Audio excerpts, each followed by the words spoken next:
Invito a que abran sus Biblias en el libro de Romanos, capítulo 9. No es sorpresa ni novedad el capítulo en el cual estamos. Desde el verso 9, desde el verso 16 en adelante. A la pregunta que alguna vez nos hemos hecho, ¿hay alguna elección incondicional? La respuesta es sí, a una nación, la nación de Israel. Fue una elección totalmente incondicional de parte de Dios. Dios soberanamente decidió elegir a este pueblo con un propósito y un llamado, al cual en esta mañana el título de la enseñanza de esta mañana es el rechazo de Dios a Israel comparado con el rechazo a Faraón. En lo que el apóstol Pablo está, adelantándose, como dijimos el domingo pasado, a las preguntas que tenían aquellos hermanos dentro de la comunidad de la fe, de la congregación, tanto judíos como cristianos, en el planteo de decir, ¿acaso Dios no cumplió su promesa? Y la respuesta es todo lo que hemos enseñado el domingo pasado y lo que continuaremos en esta mañana. El apóstol Pablo dice en Romanos capítulo 9, verso 16, así que no depende del que quiere ni del que corre, sino de Dios que tiene, ¿qué tiene? Dios tiene misericordia. Dios es grande en misericordia. Muchas gracias.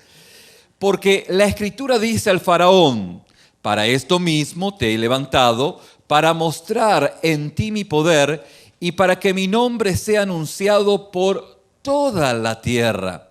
De manera que de quien quiere, dice el apóstol Pablo, tiene misericordia, y al que quiere endurecer, el Señor endurece. Pero me dirás, ¿por qué pues sin culpa? ¿Quién ha resistido a su voluntad? Pero tú, hombre, ¿quién eres para que alterques con Dios? Dios es soberano, puede hacer lo que Él quiere. ¿Y quién eres tú para que te pongas a discutir con Dios? Dirá el vaso de barro al que lo formó, ¿por qué me has hecho así? Obviamente que esto es una ironía, ¿no es cierto?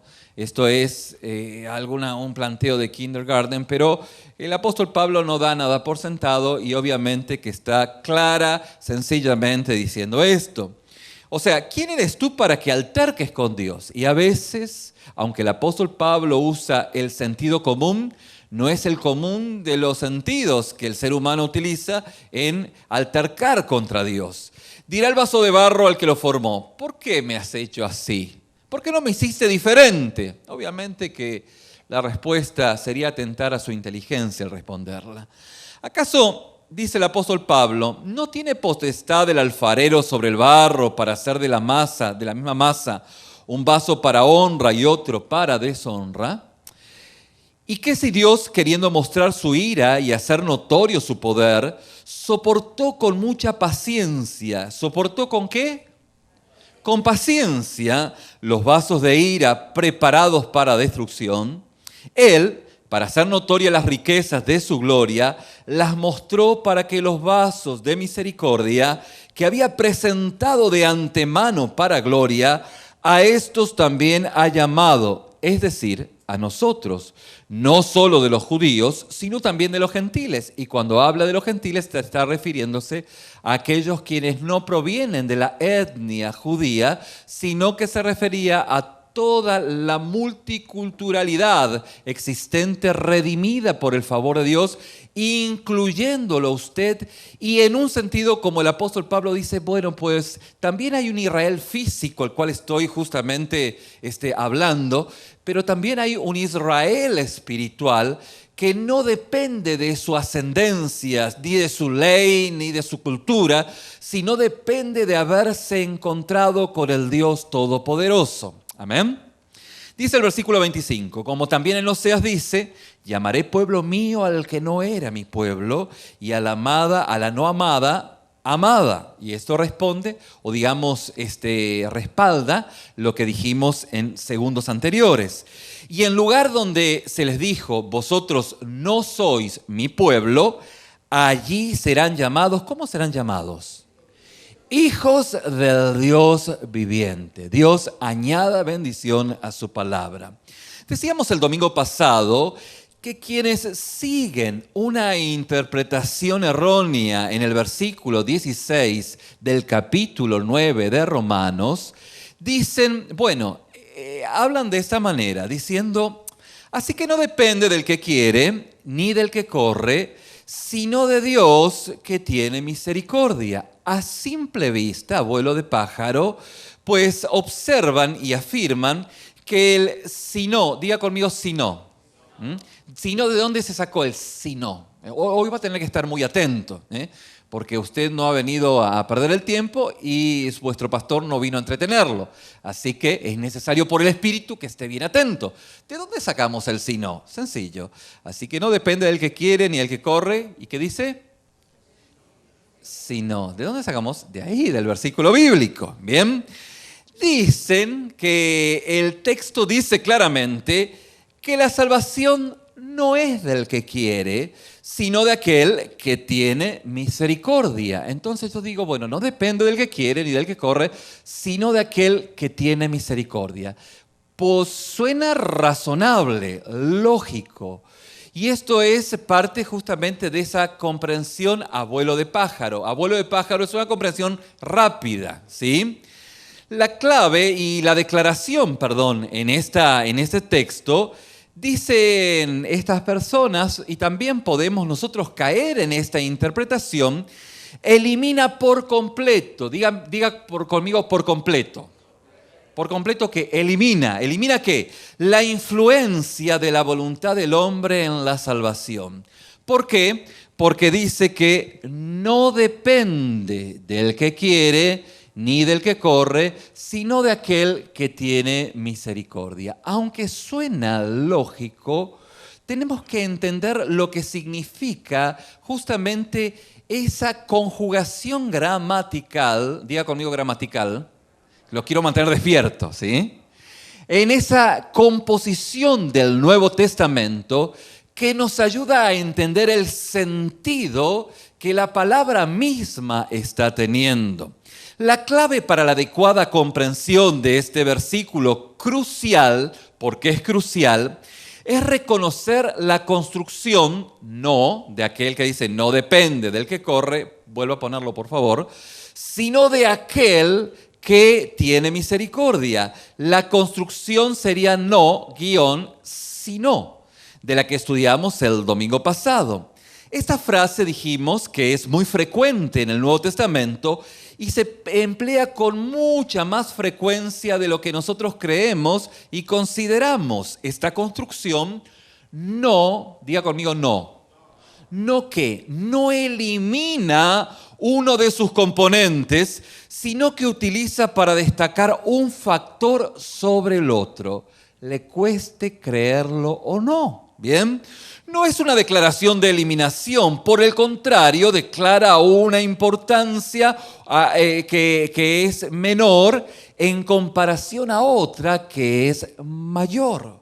Si usted lee conmigo, por ejemplo, Juan 6:27, verá cómo esta construcción se aplica y lo va a poder ver muy claramente. Dice Juan 6:27, trabajad no por la comida que perece, sino por el alimento que permanece para vida eterna. Vuelva a mirarlo. Trabajad no por la comida que perece, sino por el alimento que permanece para vida eterna. La pregunta que nos podemos hacer es la siguiente. ¿Acaso el Señor está diciendo que no vayamos a trabajar? La respuesta es, ¿cuál es la respuesta? Que no. Es más, el apóstol Pablo dice, escribiendo a la iglesia en Tesalónica, en la segunda carta, en el capítulo 3, versículo 10, no lo busque, solo anótelo, dice que el que no trabaje, pues que no coma. Esto es muy claro, el que no trabaja, que no coma. Entonces, este texto no nos dice que no debemos trabajar, sino que nos está afirmando que el alimento más sustancioso, más importante, es aquel que proviene del Señor, aquel que permanece para vida eterna. Y este es el verdadero sentido de este texto. Nadie puede utilizar este texto fuera de su contexto porque sería el maravilloso pretexto para vivir en vagancia, ¿eh? Y esto no es así. Esto es lo que la Biblia nos está mostrando. También la palabra nos muestra, hablando Jesús en el capítulo 12 del Evangelio de Juan, capítulo 44, dice, el que cree en mí, no cree en mí, sino en aquel que me envió. Fíjese otra vez la construcción, no, y la construcción, sino. El que cree en mí, no cree en mí, sino en aquel que me envió. No estoy leyendo otra cosa que la palabra de Dios y la comprensión clara de una construcción gramatical que nos ayuda a entender este pasaje desde una perspectiva bíblica. Diga conmigo bíblica. Porque es la Biblia nuestra fuente de autoridad y práctica, independientemente de todo concepto, toda idea razonable. Como decíamos esta mañana, a veces a algunos nos gusta tener todo el panorama completo, todo el rompecabezas lleno, pero a Dios le ha placido pues no darnos todas las piezas del rompecabezas. Por eso es que tenemos que afirmar lo que dice la Biblia, no lo que yo lógicamente puedo entender en una lógica razonable, ya que yo creo en un Dios absoluto. Un Dios que hace y dice las cosas independientemente de cómo yo las crea o las entienda. Por eso, como cuando leemos el Evangelio de Juan, capítulo 12, versículo 44, estamos afirmando obviamente y estamos dando un rotundo no, al cual vemos de que Jesús no está diciendo que no crean en Él. Es más, si usted lee en Juan capítulo 20, del versículo 30 al 31, o mejor dicho, anótelo, usted va a notar que el Evangelio de Juan, esencialmente, fue escrito para que usted conociera o conociese a Jesús y Él vivo y resucitado. Amén. En esta mañana, mis hermanos, vamos a leer muchos versículos bíblicos como de costumbre y vamos a mencionar muchos versículos bíblicos, tal vez no como de costumbre, para que usted pueda anotarlo o cuando escuche este mensaje en un ámbito, personal, no solamente pueda escuchar que vuestro pastor los hace mención, sino que usted pueda anotarlo y usted sea como aquellos hermanos que están justamente indagando la palabra de Dios para que el Espíritu Santo siga hablando y tratando a su vida en una forma mucho más profunda a lo que en esta mañana está introduciéndolo. Ahora, en el caso de Romanos 9, la determinación de Dios sobre la base de la recepción de la misericordia es mucho más importante que nuestra voluntad de ser salvados. ¿Qué es lo que el apóstol Pablo está diciendo dentro del contexto bíblico? La palabra dice, no depende del que corre, si el que quiere, ni del que corre, sino de aquel que Dios tiene misericordia. O sea que Dios es un Dios soberano y su misericordia la da a como Él soberanamente quiere darla. Y no depende del que quiere ni del que corre. Ahora, fíjese qué notable, porque el apóstol Pablo, hablando en diferentes situaciones, utiliza la mención de que él ha corrido. Yo corro la carrera cristiana, que no es una carrera de 100 metros, sino que es un maratón. ¿Cómo es la carrera cristiana? Un maratón. Aquellos que dicen, no, yo corro. No, tranquilo. Bueno, sí, corra. No deje de correr. El apóstol Pablo dice, pues mirando hacia el supremo llamamiento que es Cristo, me despojo de aquellas cosas, pues que me están estorbando. Corro. Pero no significa que sea trascendental. Hay virtud en el correr, hay virtud en el querer, pero por sobre todas estas cosas, lo más importante, dice la palabra, que es la misericordia de Dios. Y esto es lo que el apóstol Pablo está reflejando, lo que el apóstol Pablo está recalcando. Considere el caso obviamente hipotético e inexistente, en que Dios no desea extender o dar su misericordia. Considere esto para reflexionar en este texto. Considere que Dios dijera en esta mañana, pues yo no voy a dar la misericordia a nadie más. ¿Y qué es la misericordia? Bueno, la misericordia de su salvación, la misericordia de justamente que de tal manera amó Dios al mundo que dio su Hijo unigénito para que todo aquel que en Él crea no se pierda, mas tenga vida eterna. Y el amor es conjugado en su misericordia, y su misericordia Dios la entrega en cuanto a que Él da su salvación de acuerdo a su soberana voluntad. En su misericordia Él nos rescata y nos salva. Amén. Dios tiene misericordia de nosotros y estamos agradecidos por esa misericordia. Pero vamos a suponer el hipotético caso de que Dios pues dijese, no he de dar más mi misericordia. La pregunta es, ¿puede el hombre salvarse a sí mismo bajo alguna posibilidad, algún esfuerzo, bajo cualquier situación que pueda llegar a poner para poder salvarse? La respuesta es absolutamente no. No puede salvarse por sí mismo.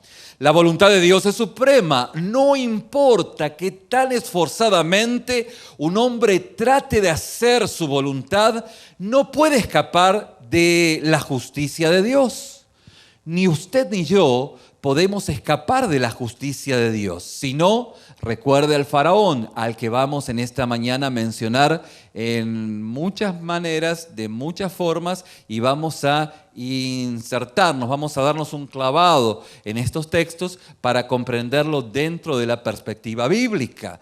Recuerde usted al faraón como por ejemplo, este faraón quiso ser juzgado por Dios. Bueno, la respuesta es no. Él vivía pues ahí vivía en su reinado y la pregunta es, ¿quiso el faraón ser juzgado por Dios? No. ¿Quiso ser destruido por Dios? La respuesta es no. No quiso ser destruido por Dios. Sin embargo, fue destruido. ¿Quiso ser juzgado? Claro que no. Sin embargo, fue juzgado. ¿Pudo Faraón establecer su propia voluntad? Aquí suenan mis chicharrones y aquí vale lo que yo digo. La respuesta es no. No lo pudo hacer. No lo pudo hacer. Y esto nos plantea la situación del faraón, pero de los faraones y las faraonas que están en el mundo y que probable o posiblemente pueda existir en esta mañana, en este ámbito, en este lugar, porque si bien estamos hablando históricamente de una nación y estamos hablando de un hombre que fue rechazado por Dios, tiene una connotación espiritual en un punto donde nos lleva a pensar por el Espíritu de qué manera nosotros queremos vivir independientemente de Dios y cómo Dios tiene intervención. Entonces usted dice, bueno, pero la gente que desconoce de Dios, esa es libre. Bueno, porque dirá, y más en este país que puedo hacer lo que quiero. Ahora, la respuesta o el planteo ¿es libre aquel que se sube a un piso número 50 de un gran edificio y se tira diciendo, soy libre? Pero el detalle es que no lleva paracaídas, ¿sí? Entonces, soy libre, sí, los 49 pisos, al mucho el piso 50, los pocos metros o pies que existen antes de caer al piso. Así es la libertad del hombre sin Dios. Es como aquel que dice, yo tengo la libertad de ir a 100 millas por hora por el Freeway 45. Claro, pero no tenés frenos. Y el fin es, la muerte. El fin es el infierno de esta humanidad que quiere vivir faraonésticamente, si existe la palabra. Entonces, esto es el planteo al cual nosotros nos confrontamos a la luz de la palabra. Solo Dios tiene el derecho y la autoridad y el poder para ofrecer misericordia en la forma que Él le plazca. Dios es soberano y tiene y da su misericordia de la forma que Él mejor le ha establecido, mi querido. Él es Dios, nosotros no podemos altercar contra Dios. Y en nuestra comprensión limitada apenas podemos entender esto, pero en la claridad y en la lucidez espiritual que en algún momento, en algún punto hemos tenido, nos hemos vuelto a la luz y esa luz ha transformado nuestra vida y ha regenerado nuestros corazones. Y es por eso que hoy estamos en este lugar alabando al Señor en la instancia y en la situación de la cual es la más importante en el hombre, de poder reconocer a su Creador. Si usted considera que hay algo más importante de hacer en la semana que alabar a su Creador, usted está equivocado. Lo más importante que usted ha hecho en esta semana es reconocer la gloria de su Creador. Por eso el salmista decía, recuerdo qué sublime que era poder alabar en la comunión de los santos. No es cantar soy feliz como una lombriz. No, no es eso. Es expresar la grandeza, la grandiosidad, la gloria de Dios, la fragilidad personal y el reconocimiento de Dios sobre mi vida. Y cuando reconozco esto, no es porque a Dios se le ha olvidado. Cuando oro y digo, Señor, te doy gracias por lo que hiciste en mi pasado, es porque el reconocer de mi pasado hace que mi ansiedad empiece a menguar por un Dios todopoderoso que, como tuvo el control en el pasado, tiene el control en el presente, aunque yo no lo pueda creer, no lo pueda entender y menos lo pueda sentir. Pero empiezo a orar y empiezo a glorificar el nombre de Dios y a reconocer la gloria de Dios y empiezo a ponerme en sintonía con lo que efectivamente nunca me tendría que haber desintonizado.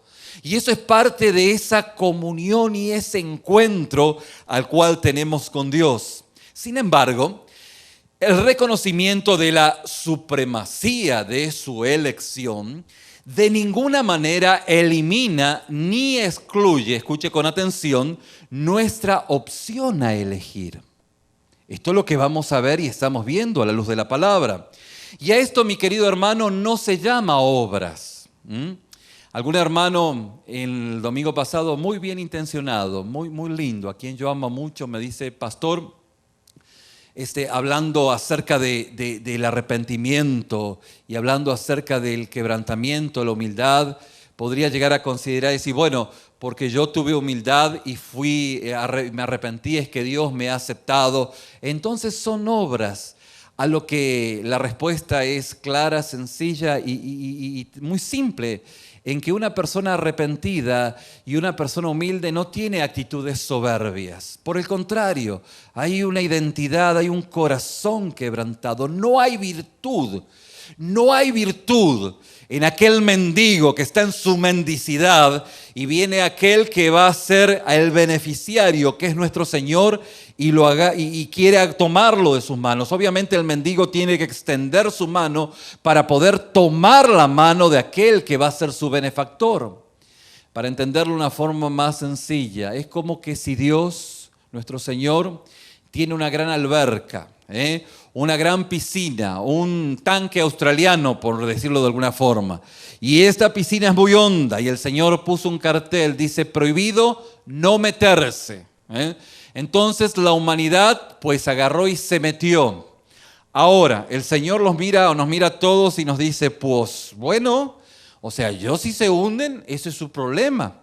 Yo les puse la ley, les demostré que ustedes no se metan en el pecado, pero ustedes se metieron, ustedes son responsables ahora si se ahogan en sus delitos y pecados. Ahora la Biblia dice que Dios es grande en misericordia y que en su misericordia Él pues nos tira el salvavidas a todos. Ahora, el punto es que usted lo agarre o no lo agarre. Si usted no lo agarra, pues se va a hundir. Si usted lo agarra, pues por la gracia y la misericordia de Dios está en este lugar. Lo que no significa que estar en este lugar significa haber sido salvo. Puede ser que usted sea solo simpatizante, a lo que en esta mañana usted va a entender a la luz de la palabra que tal vez decir, bueno, yo me confundí, creí que estando en una iglesia me hacía cristiano o estar en un hangar me hacía avión o estar en un garage me hace carro, y esto no pasa por ahí. El apóstol Pablo justamente le hablaba de esta manera al pueblo de Israel, y esto es el contenido en el cual el apóstol Pablo está justamente ahondando y profundizando este principio. De la misma forma como el trabajo por el alimento espiritual no elimina el trabajo por la alimentación física, y así como creer en el Padre no niega creer en el Hijo, debemos tener cuidado de no insertar nuestros prejuicios en la presente declaración, y debemos permitir de que Dios declare su voluntad, su absoluta voluntad sobre nuestras vidas. Ahora, mi hermano, es a través de la misericordia de Dios, diga conmigo misericordia. Es a través de la misericordia de Dios que se extiende la salvación. ¿Cómo se extiende la salvación para usted y para mí? Es solo a través de su misericordia. ¿Cuántos coincidimos con esto? Esto es una realidad. Por lo tanto, Dios en su soberana voluntad eligió al destinatario de su misericordia. Dios soberanamente elige a aquellos quienes son destinatarios. Diga conmigo destinatarios. Destinatarios de su misericordia. Porque Dios es Dios y Él es soberano. Esto es una realidad. Dios en su misericordia pues elige el destinatario al cual Él va a dar su salvación. Por esto entendemos que solo bajo su elección soberana. Ahora, nos preguntamos, ¿en qué se basa la elección de Dios en darnos su misericordia? Porque esto es justamente un planteo que surge luego de saber de que Dios es soberano. Bueno, pero ¿sobre qué base? ¿Sobre qué base? Hay muchos pasajes bíblicos para mencionar, pero mencionaremos Proverbios capítulo 28, versículo 13, en el cual nos dice: el que encubre sus pecados no prosperará, mas el que confiesa y se aparta alcanzará misericordia. O sea que es a través de su misericordia que se extiende la salvación. Por lo tanto, Dios elige el destinatario de su misericordia. Y el escritor de Proverbios nos dice que el que confiesa y se aparta alcanzará misericordia. Y por otro lado, Isaías capítulo 55, versículo 7 dice: deje el impío su camino y el hombre inicuo sus pensamientos, y vuélvase a Jehová, el cual tendrá de él misericordia, y al Dios nuestro, el cual será amplio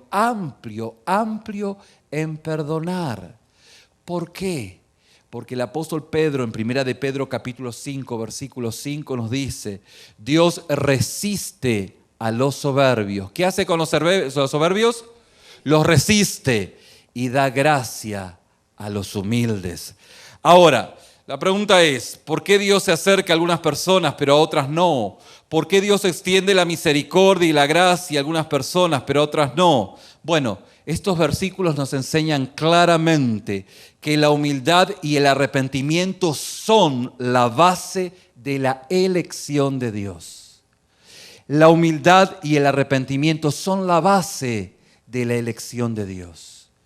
Dios deposita su misericordia en aquellos que encuentra con estas dos características. Estas son las personas que Dios ha escogido como objeto de su misericordia. Y como Dios así le ha placido, así es como hay que aceptarlo. Él es soberano.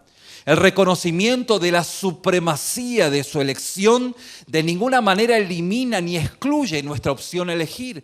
Pero hay una virtud que Dios ha visto en nuestros corazones. La palabra en Juan capítulo 3, versículo 19 nos dice: y esta es la condenación, que la luz vino al mundo y que los hombres amaron las tinieblas, más las tinieblas que la luz, porque sus obras eran malas.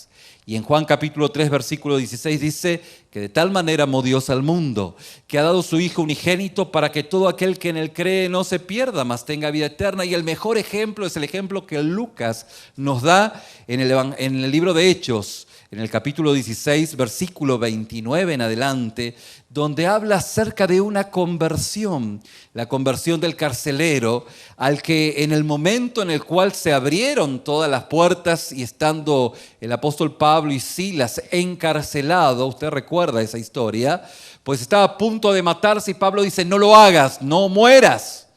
Es en ese momento donde dice el versículo 29, que él entonces pidió una luz, dice el versículo 29 de Hechos capítulo 16, y se precipitó adentro y temblando se postró a los pies de Pablo y Silas. Los sacó y le dijo, señores, ¿qué debo hacer para ser salvos? Una actitud que es muy distinta justamente a la actitud de un soberbio. ¿Qué he de hacer para ser salvo? Y ellos dijeron, ¿qué dijeron? Cree. Cree en el Señor Jesucristo y serás salvo tú y tu casa. Y el verso 32 dice, y le hablaron la palabra del Señor a él y a todos los que estaban en su casa. Él, tomándolos en aquella misma hora de la noche, les lavó las heridas y enseguida se bautizó con todos los suyos, hablando el carcelero. Luego los llevó a su casa, les puso la mesa y se regocijó con toda su casa de haber creído a Dios. Humildad y arrepentimiento como base de la elección de Dios. Esto es fundamental dentro de nuestra comprensión en cuanto a por qué. ¿Por qué Dios ha tenido misericordia de mí y no tiene misericordia de mi pariente? Sencillo, pues no ha encontrado esta virtud, ¿sí? Esta actitud en el corazón de esta persona. Podría haber elegido gente de Dios soberanamente, cosa que es algo que no estamos hablando de una realidad, pero podría haber elegido gente egoísta, gente orgullosa, como he encontrado. He encontrado gente que dice ser cristiana que lejos de tener humildad y de ser una persona arrepentida, se proclama los defensores de toda la verdad. ¿Me explico? Bueno, podría haber elegido gente egoísta, orgullosa, cruel, rica, inteligente, pero en cambio eligió la gente humilde. No se puede desafiar a esa elección. Y esto es fundamental que en esta mañana podamos entenderlo. Es su misericordia y Él puede hacerla extensiva a quien Él quiere. No es que usted puede decir, no es del que quiere ni del que corre, sino de aquel al cual Dios tiene misericordia. Y la base de esa misericordia es la humildad y el arrepentimiento. Como una instancia en la cual cuando usted se expone, cuando el Espíritu Santo lo expone a la palabra, usted tiene dos opciones. O la opción de poder correr porque ama las tinieblas y poder, reconocer su condición. Esto es lo que ocurrió y lo que hemos de ver con el faraón. Por eso no podemos ser orgullosos y endurecer nuestra nuca y recibir la gracia de Dios, porque Él ha optado por la humildad como una de las características de los elegidos. Si usted ha sido elegido por Dios, es porque Dios ha visto esta característica en su vida. Entonces, vuelvo a este punto, es decir, bueno, entonces es por obras, porque Dios me vio a mí que era humilde y que estaba arrepentido. Pero esa no es la actitud de un humilde y de un arrepentido. Esa es la actitud de un soberbio que se cree dueño de poder manipular lo que Dios de una forma soberana determinó. Esto es parte de esta comprensión dentro de lo que el apóstol Pablo nos está llamando. Dios ha establecido las normas. ¿Quién estableció las normas? Dios. Y toma las decisiones. Lo que esto nos queda muy claro, que nosotros no. Nosotros no tenemos injerencia en esta situación. Y dentro de este contexto, en el versículo 17 del capítulo 9, el apóstol Pablo habla acerca de Faraón. ¿Por qué? Porque está llevando al pueblo, a los hermanos, a sus parientes judíos y judeocristianos, a hacerles ver que así como le fue en feria a Faraón, que es un modismo de que le fue mal a Faraón como individuo, así también le fue mal al pueblo al poder resistir a Dios. Y dice el apóstol Pablo en el versículo 17, porque la Escritura dice a Faraón, para esto mismo te he levantado, para mostrar en ti mi poder y para que mi nombre sea anunciado por toda la tierra, de manera que de quien quiere tiene misericordia y al que quiere endurecer, pues endurece. Como una prueba más a su punto, Pablo recuerda un ejemplo negativo. El rey reprobado de Egipto, el faraón, Dios endureció el corazón de este hombre, prolongando su rebelión.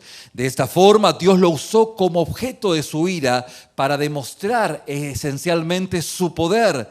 Verdaderamente este hombre no recibió la misericordia de Dios, hablando de Faraón, en el cual vamos a enfocarnos de una forma objetiva en esta mañana para ir entendiendo este capítulo 9 dentro de la comprensión que el apóstol Pablo le estaba enseñando a aquellos quienes eran sus parientes y mostrando cómo una nación que había sido elegida bajo la soberana voluntad de Dios en una elección incondicional como nación, no como individuos, como nación, pues no le fue bien, no le fue bien.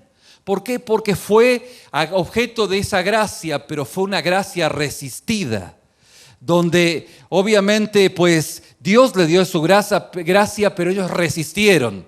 No fue una gracia irresistible. En el pueblo de Israel fue una gracia, pero bien resistida. ¿Cómo la ve? Con la misericordia o como la misericordia que Dios propicia en nuestras vidas y que en algún punto la hemos resistido. Por eso Dios escogió endurecer el corazón de este hombre. Sin embargo, en esta mañana debemos preguntarnos una pregunta bien sencilla. ¿Fue este faraón endurecido o fue este endurecimiento de faraón aparte de su propia voluntad o en relación con él? O sea, como si dijéramos, bueno, en realidad el faraón era buena onda, era buena onda, era buen tipo, buena gente. Entonces Dios eligió pues endurecer su corazón y bueno, pues lo endureció. ¿Que lo puede hacer o no lo puede hacer? Pues Él es soberano. ¿Me explico? Pero la pregunta es que podríamos preguntarnos en esta mañana es, ¿Faraón, que era buena onda, fue endurecido soberanamente por Dios? ¿O qué pasó acá? ¿Cómo es el tema? ¿Bien? Bueno, escuche con atención, escuche con mucha atención. El pasaje esencialmente no lo dice aquí. El pasaje no lo dice aquí. Solo Dios dice, el apóstol Pablo dice que Dios endureció el corazón. O sea que para responder a este pasaje vamos a tener que ir al Antiguo Testamento. Aquí no lo dice. Ahora, ¿por qué no lo dice? Bueno, porque este asunto no es la preocupación de Pablo. Él está defendiendo el derecho de Dios de utilizar a los obstinados, diga conmigo obstinado, a los obstinados, pero él no está discutiendo cómo estos llegaron a obstinarse.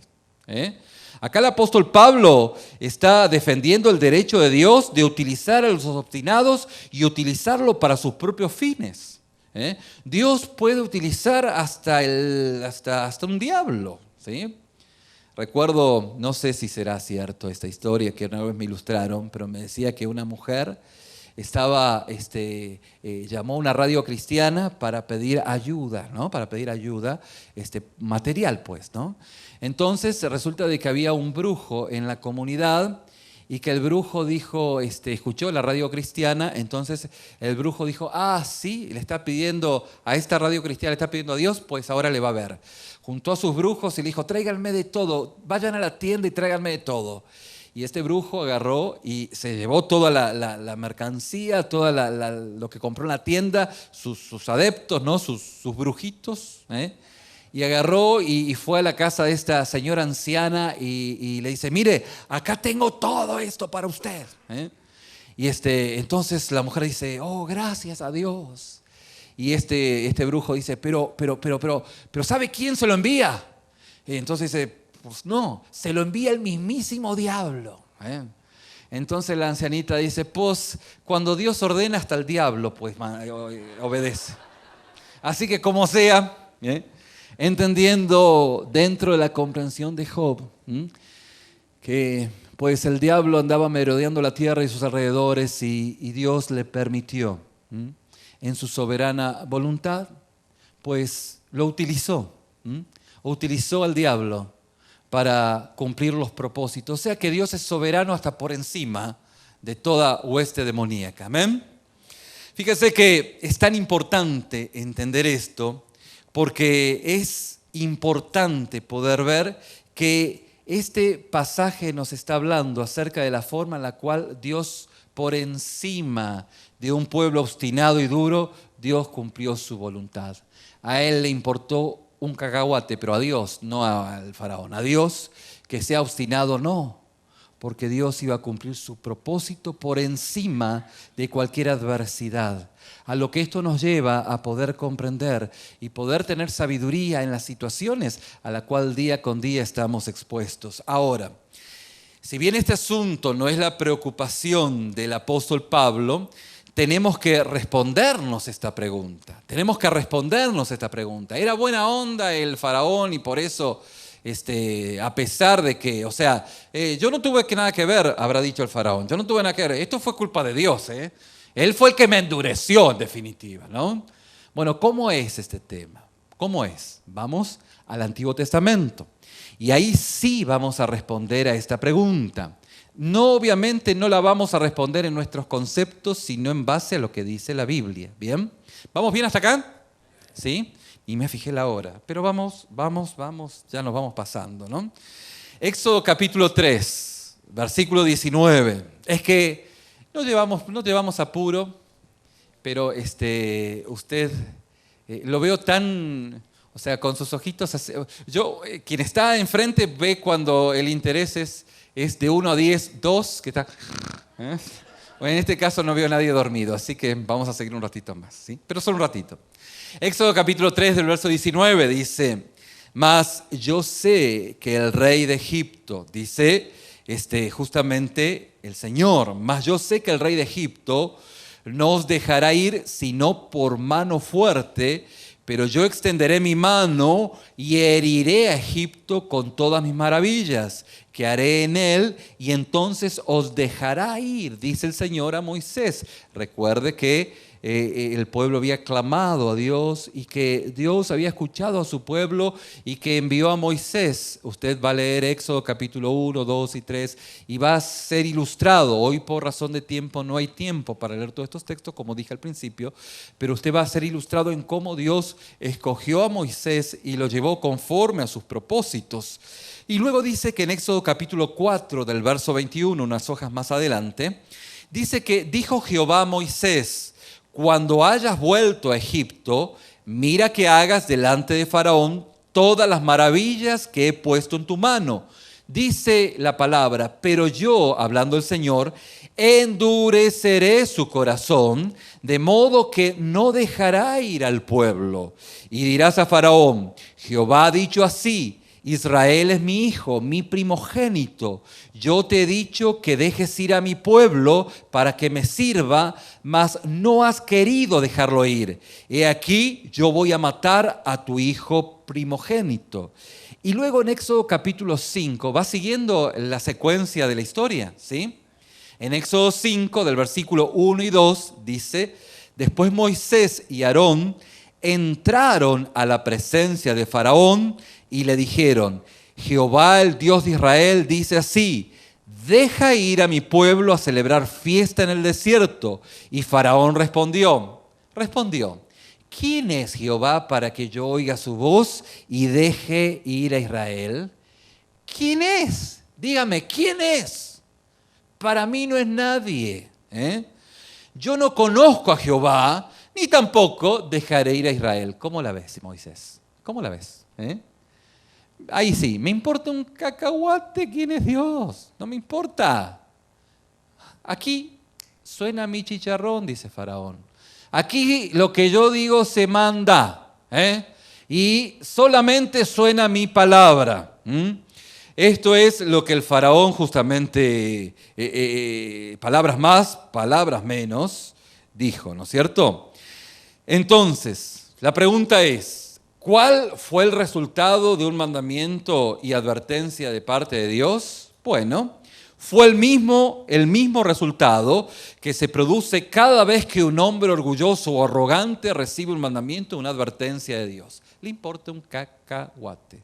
Usted va a aprender, ¿qué enseñó el pastor de que me importa un cacahuate? No. ¿Cómo reaccionó? ¿Cuál fue el resultado de que Moisés y Aarón vayan a la presencia del faraón y le dijeran lo que el Dios Altísimo iba a hacer sobre su nación? ¿Cuál fue el resultado? Acá no pasó nada.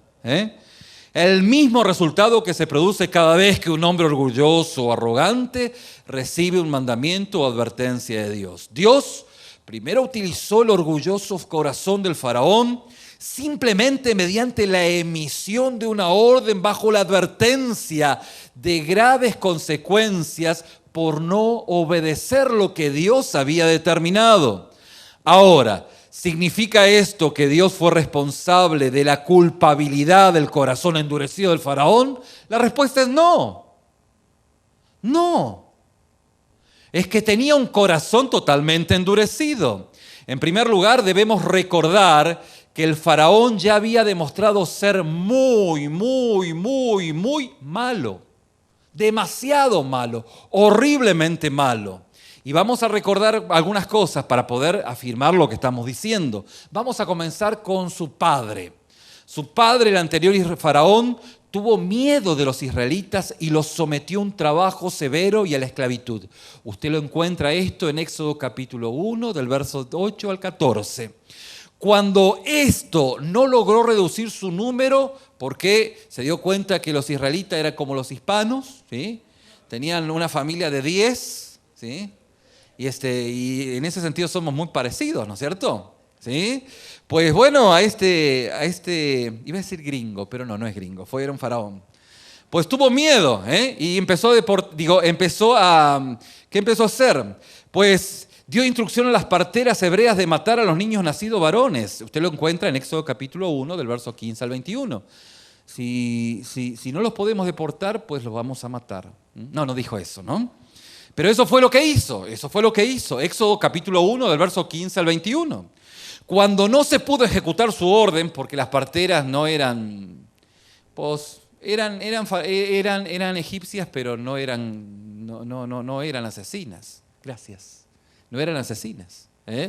Así que cuando esto no pasó, pues dice que mandó a matar a los hijos recién nacidos varones. Y ahí usted recuerda lo que ocurrió con Moisés.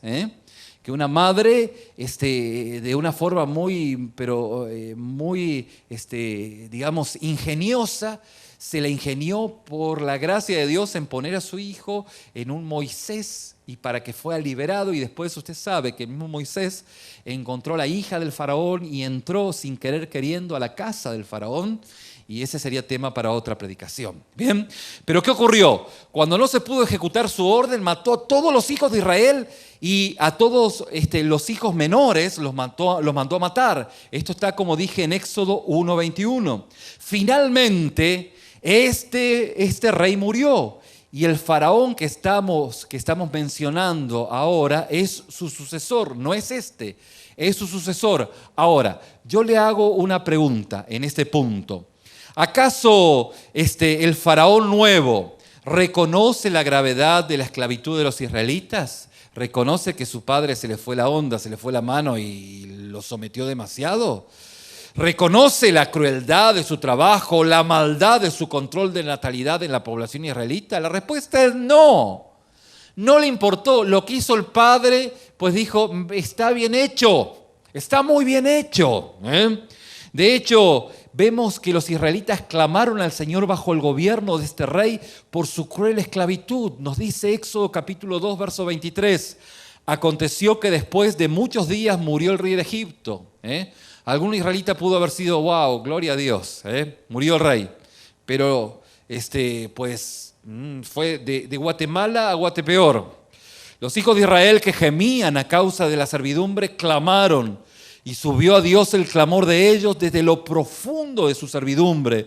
Dios oyó el gemido de ellos y se acordó de su pacto con Abraham, Isaac y Jacob. Así que convenimos en que este faraón era muy ¿qué? No era buena onda, no.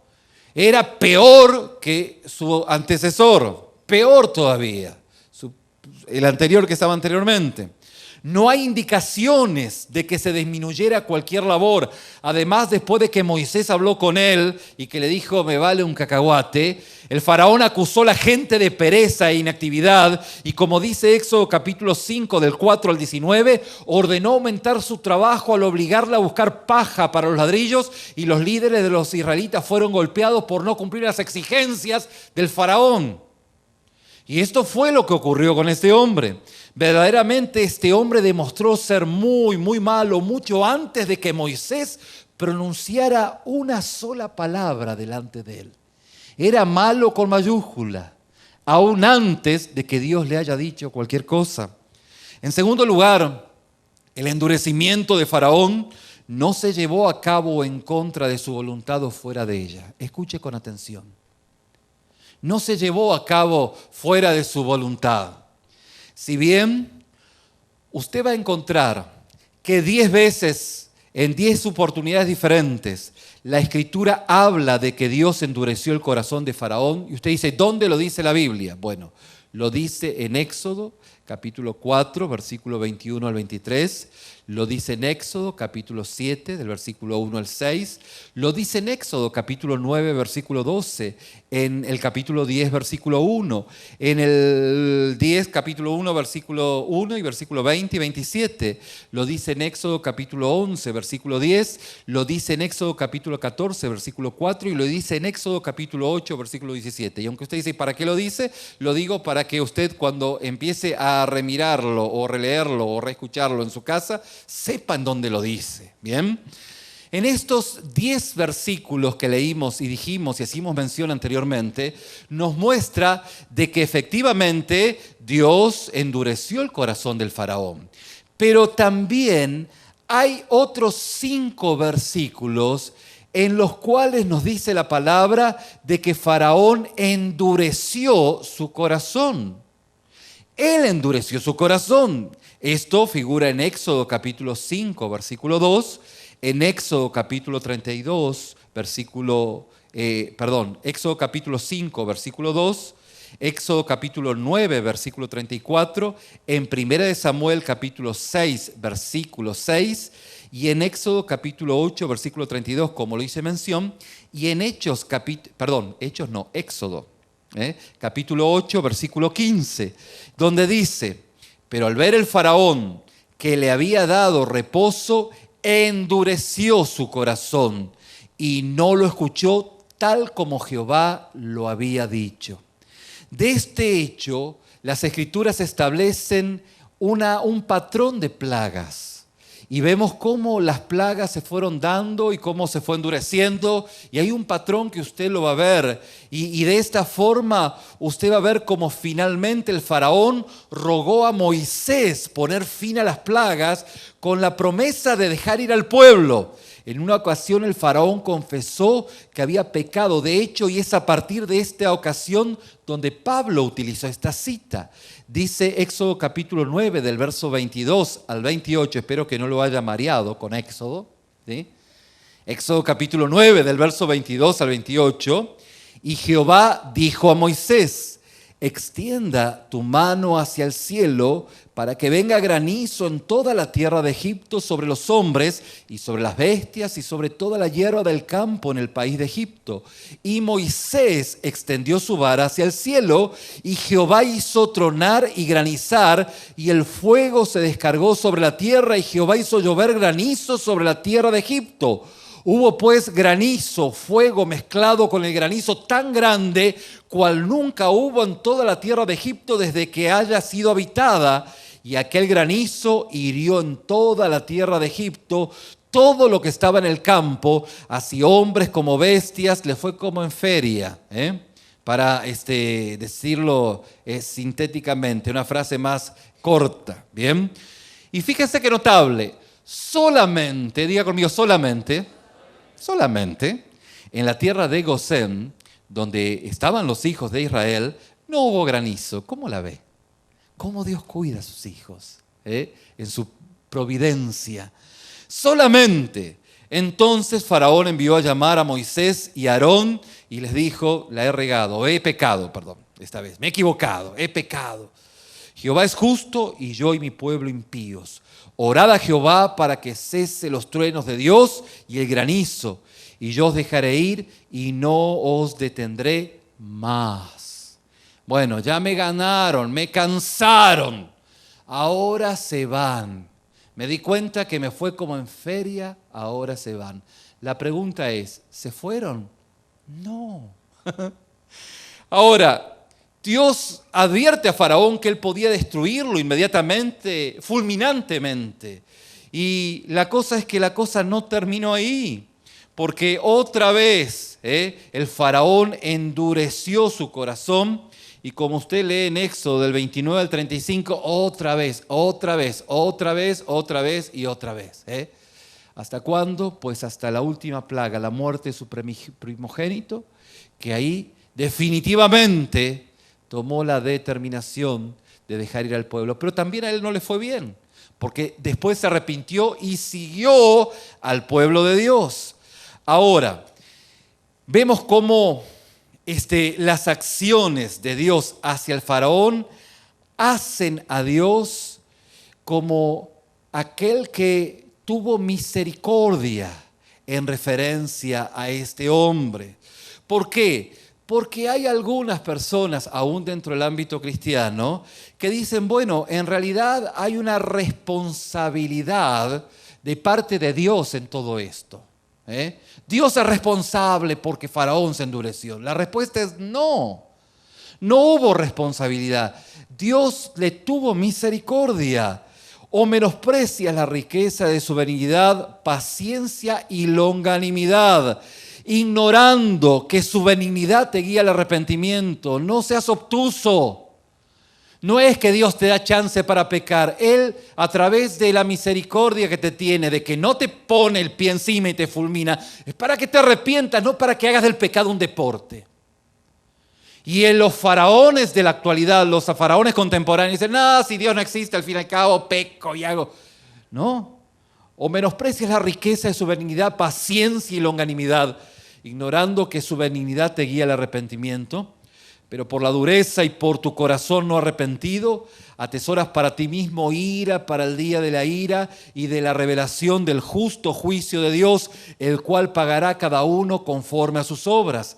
El Señor, como dice el apóstol Pedro, no retrasa su promesa, según alguno la tiene por tardanza, sino que es paciente para con todos, paciente para con nosotros, no queriendo que ninguno perezca, sino que todos procedan al arrepentimiento. Mi hijo, no te confundas. Si Él te tiene paciencia es porque quiere que te arrepientas. El Señor no hace acepción de personas, no hay chiqueados, no hay aquellos que pueden hacerlo. No. El Señor desea que te arrepientas. Y obviamente, como dice Hebreos capítulo 12, del 5 al 11, Él ofrece su clemencia, castigo y descanso a todos, incluso a aquellos a quienes ama. Ahora, justamente, ¿por qué se produce la salvación en algunos y el endurecimiento en otros? ¿Cuál es la diferencia? Bueno, debemos mirar hacia atrás al faraón. Dios suministra un ambiente para promover el cambio, el arrepentimiento de algunos o el endurecimiento de otros. Fíjense qué notable, aquel mismo sol que pues solidifica el cemento, ese mismo sol derrite el hielo.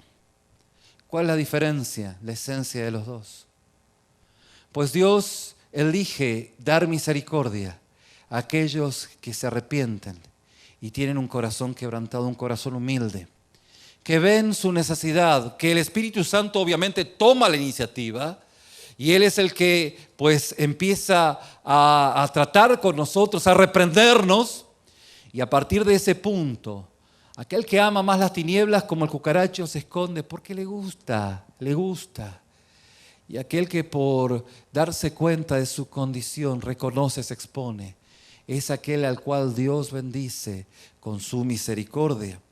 Esto es lo que ocurrió, no hay tiempo en esta tarde, pero lea usted 1 Samuel capítulo 6, versículos 5 al 6, cómo los filisteos dijeron, nosotros nos equivocamos con el pueblo de Egipto, el pueblo de judío. Nos equivocamos con los judíos.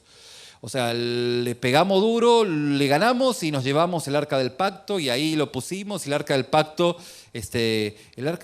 nos hizo dar cuenta que nuestros dioses se caen, porque el arca del pacto en el Antiguo Testamento simbolizaba la presencia de Dios. Entonces los filisteos dijeron, órale, nos está yendo como en feria, nos está agarrando tumores, ¿qué vamos a hacer? Y vamos a devolverle el arca del pacto al pueblo de Israel. Pero se dieron cuenta de la condición de lo que habían hecho. Había una humildad y un arrepentimiento por lo que había ocurrido. Si no, lea 1 Samuel capítulo 6 del 5 al 6. O del 1 al 16, perdón. Y ahí va a encontrar esta historia y va a ver cómo encontramos en los filisteos algo muy distintivo y diferente a lo que ocurrió con Faraón. Faraón tuvo la oportunidad, sí, no una, 10. 10 veces tuvo la oportunidad de arrepentirse. ¿Se arrepintió? No, no se arrepintió. ¿Le importó qué? Un cacahuate. No importó nada. No le importó nada. Y esto es lo que la palabra, el apóstol Pablo nos está mostrando. Mientras el faraón fue utilizado temporalmente para el propósito de Dios y su destrucción final. Y aquí es donde hoy vamos a terminar. Como pueblo, pues Dios los utilizó. Obviamente que había una actitud en su corazón que no permitió que ellos obtenieran esa gracia. La pregunta que nos hacemos en esta mañana, pues, ¿hay faraones en este mundo? La respuesta es sí.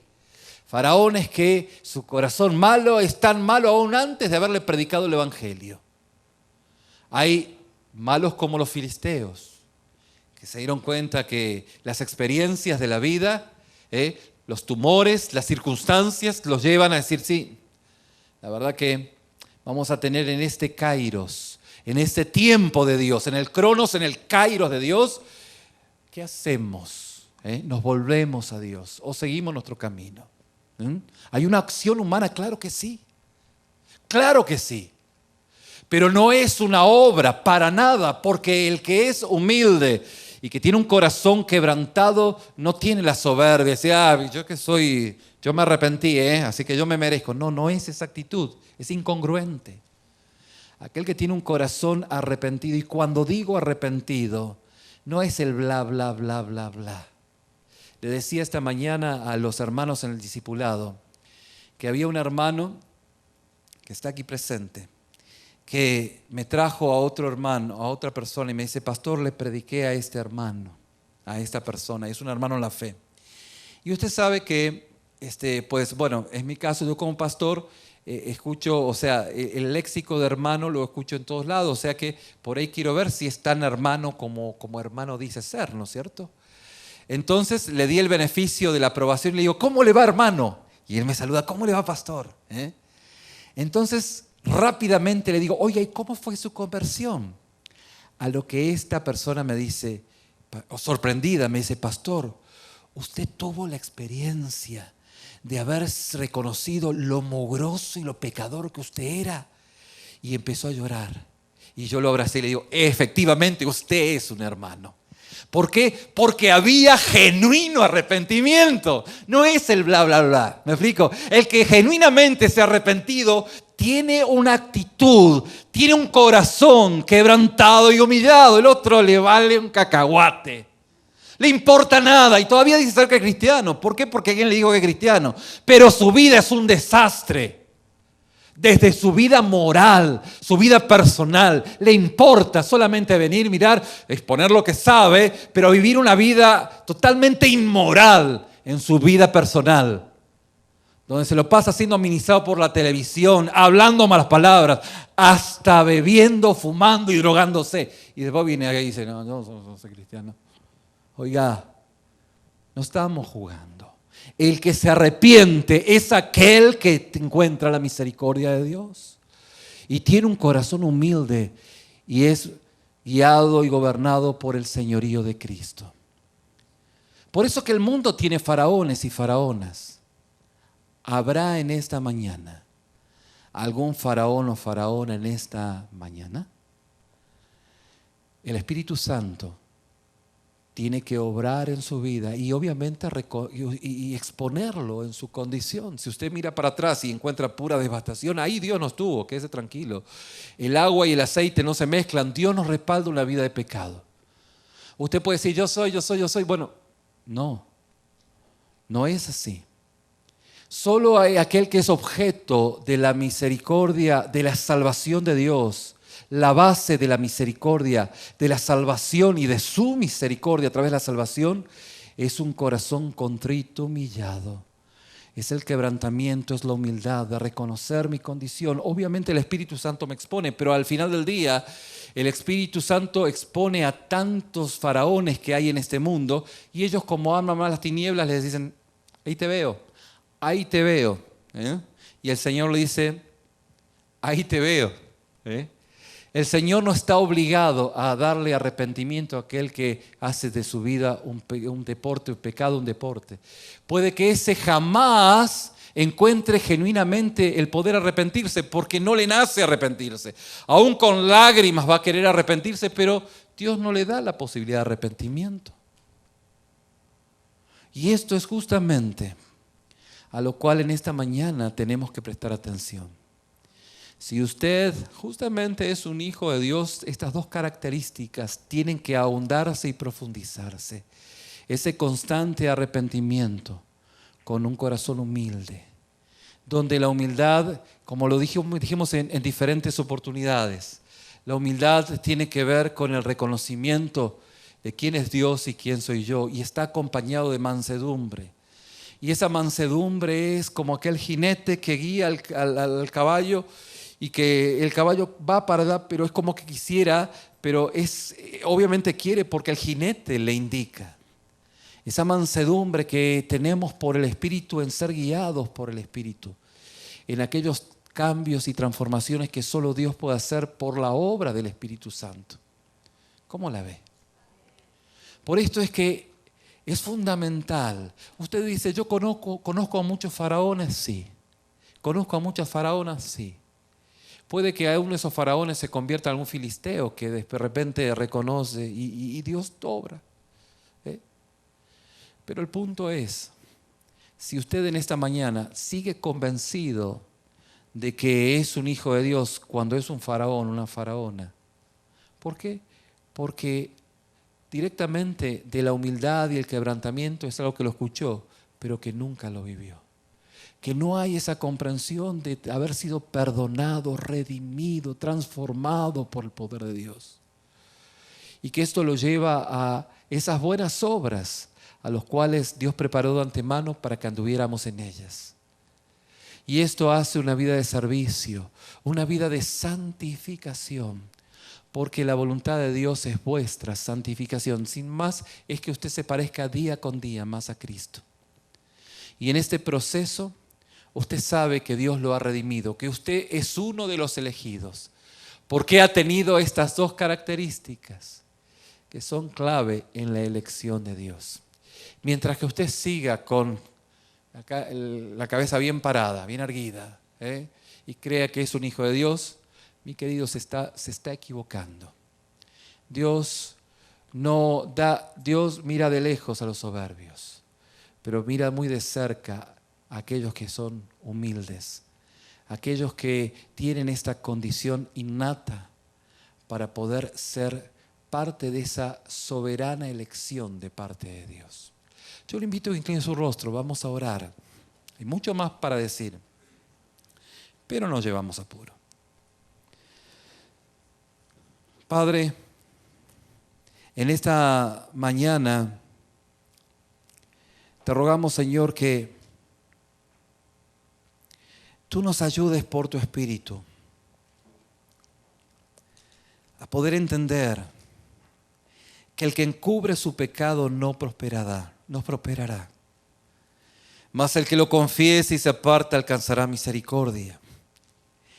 En que el impío debe dejar el camino y el hombre inicuo sus pensamientos, y tenemos que volvernos a ti, el cual tú tendrás misericordia.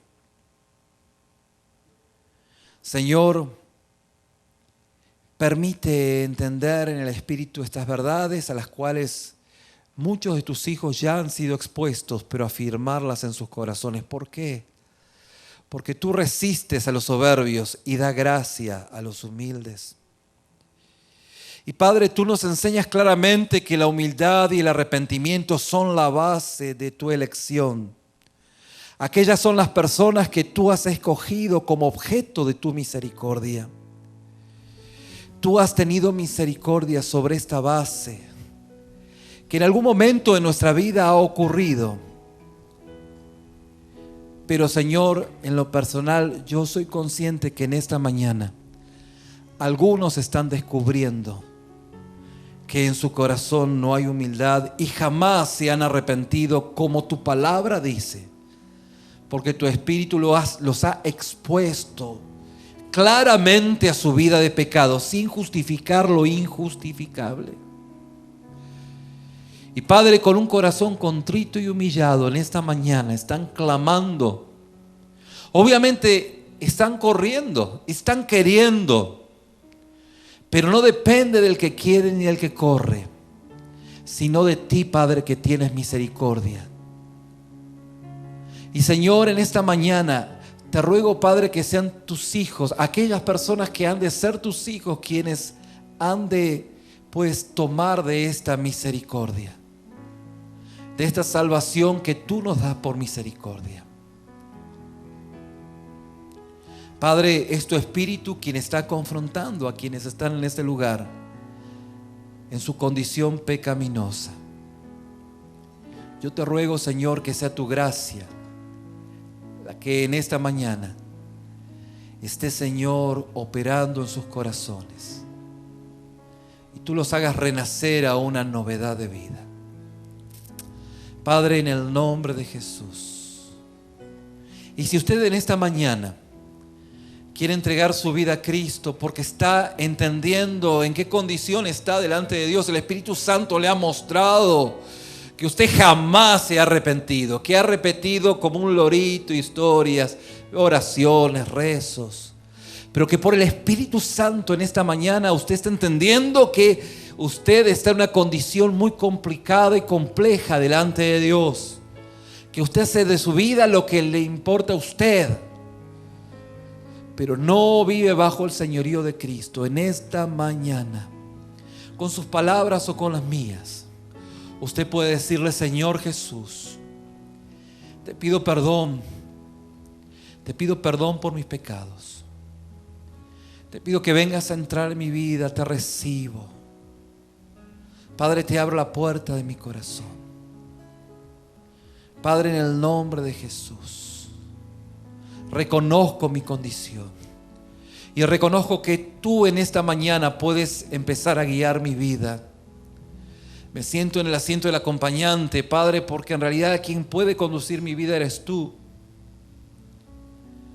En el nombre de Jesús, en el nombre de Jesús, con sus palabras o con las mías, como fuera, como fuese, solo esto es la obra del Espíritu Santo operando y obrando en su vida. No hay intervención de ningún predicador, porque el milagro de la salvación lo puede hacer estrictamente el poder de Dios a través de su Espíritu. Padre, ministra la vida de tus hijos en esta mañana. Tráele convicción de pecado a aquellos quienes en esta mañana están, Señor, clamando a ti, para que a partir de hoy entiendan, vean, perciban, comprendan, experimenten esta novedad de vida. Padre, y te pedimos y te rogamos que sea tu gracia la que esté operando a partir de esta mañana en sus vidas. Gracias, Señor, gracias por tu presencia, gracias por tu favor. Padre, te damos gracias porque en esta mañana, en quienes están orando de esta manera, empieza a ver este camino de salvación. Las cosas viejas pasan, de aquí en más todas son hechas nuevas. Gracias, Señor. Gracias por tu misericordia reflejada en la salvación de nuestras vidas. Gracias, Padre. Ayúdanos, Señor, a vivir en el centro de tu voluntad. Para aquellos quienes hemos sido objetos de tu misericordia, te rogamos y te suplicamos que podamos, Señor, estar atendiendo esta salvación tan grande con temor y temblor. Que podamos ser conscientes de tu gracia y podamos ser dignos de una salvación tan grande. Que podamos honrarte y glorificarte en toda acción que hagamos en el comienzo de esta semana hasta la eternidad. En el nombre de Jesús.